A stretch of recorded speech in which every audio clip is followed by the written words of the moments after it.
தன்வி, இன்னைக்கு ஒரு ஸ்பெஷல் நாள். அது என்ன தெரியுமா? இன்னைக்கு தான் புத்த பூர்ணிமா. இந்த நாள்ல தான் ஒரு நல்ல மனிதர் பிறந்தாரு.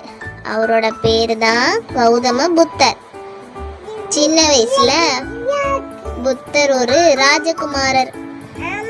அவருக்கு எல்லாம் இருந்துச்சு, ஆனா அவர் மனசு சந்தோஷமா இல்லை. ஏன்னா ஒரு நாள் அவரு வெளியே போனாரு.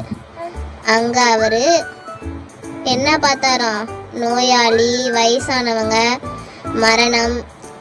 அதனால் அவர் யோசிச்சார், மனிதர் எல்லாரும் துன்பப்படுறாங்க, இதுக்கு ஒரு தீர்வு இருக்கணும்னு.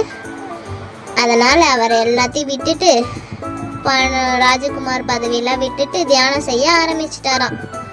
பல நாள் கழிச்சு அவருக்கு கொண்டு உண்மை தெரிஞ்சுதான், நல்ல மனசு இருந்தாதான் சந்தோஷம், மற்றவர்களுக்கு உதவணும், கோபம் இல்லாம இருக்கணும்.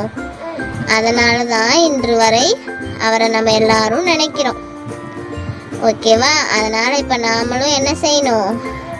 நல்லவங்களா இருக்கணும், எல்லாருக்கும் உதவணும், கோபப்படாம இருக்கணும். இருப்பீங்களா எல்லாரும்? அவ்வளோதான். ஹாப்பி புத்த பூர்ணிமா. லைக் பண்ணுங்க, ஷேர் பண்ணுங்க, சப்ஸ்கிரைப் பண்ணுங்க. சொல்லு. சொல்லவே மாட்டேன்.